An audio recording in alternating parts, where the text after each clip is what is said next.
gonna go back to Panama, divorce, everything that I promised to my children, just to tell them it's not gonna happen, you're not moving, there is no happy life in the United States. Jasmine and Gino's marriage looks like it's gonna last like 3 weeks after this episode. But honestly, some of our other couples still might have them beat. You are so crazy. 90 Day Fiancé Happily Ever After is leaning hard on the question mark at the end of that title this week. So let's get into all the drama with our couples. We're talking season 8, episode 4. I'm Anna Rumor. This is Pop Culture Social Call. We got to start with Jasmine and Gino because this is truly wild. Jasmine is devastated after learning Gino messed up her K-1 application by leaving her kids off of it, meaning it could be 2 years before she even gets to see them again. And no, Gino will not be paying for a lawyer to try and expedite the process. Now, you know it's bad when Gino's own family is taking Jasmine's side. He could make this 100% easier if he could just empathize and understand. Like, cousin Dana is far from the world's biggest Jasmine fan, and even he is like, okay, that's messed up. That's 2 years she's gonna miss out on. 11 years old, the kid still wants to hug you and love you and cuddle with you and stuff. 13, now they're teenagers. They don't want nothing to do with you anymore.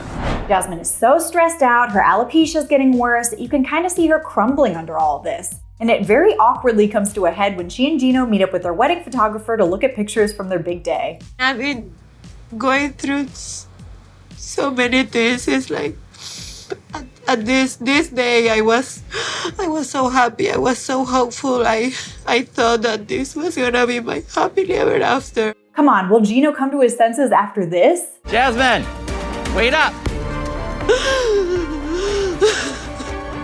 Nicole is another one who needs to come to her senses because this marriage to Mahmoud is never gonna work. Mahmoud is playing Frogger on Ocean Ave trying to get away from her after she accuses him of eyeing up a Muslim woman literally less than 24 hours after he gets to the US, and he continues to have a problem with the way she dresses. This is my home. You are so crazy, Mahmoud. Okay, next time be naked. What are we even trying for at this point? They both seem miserable. Put this relationship out of its misery. Honestly, I'm clueless as to what it's going to take for Mahmoud to think differently. I don't know if he ever will. The same could be said for Rob and Sophie. These two haven't been living together basically since saying I do, and Sophie's Ken doll of a friend Callum coming to visit isn't exactly helping things. He could have been a lot of any old type of look, but he's that look. Some hot dude.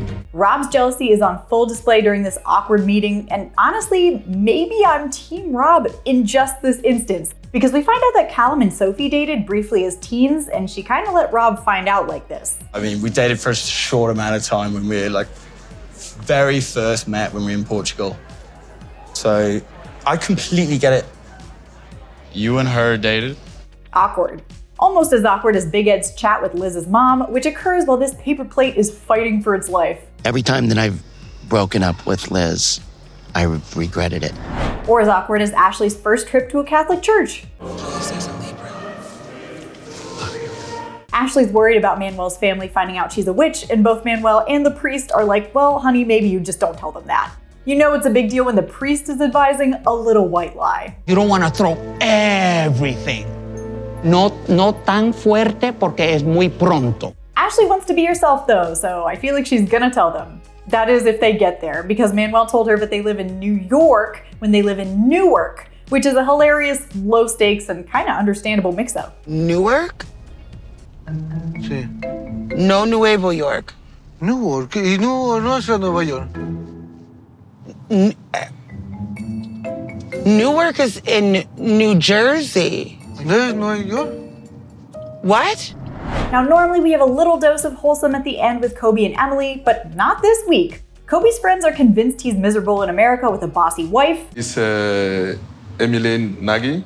And Emily got left alone at the hotel with a bunch of kids all day, so she's understandably a little testy when he brings up the whole bossy thing. I was defending you the whole time because I know who you are. As you should, because you're my husband. Exactly.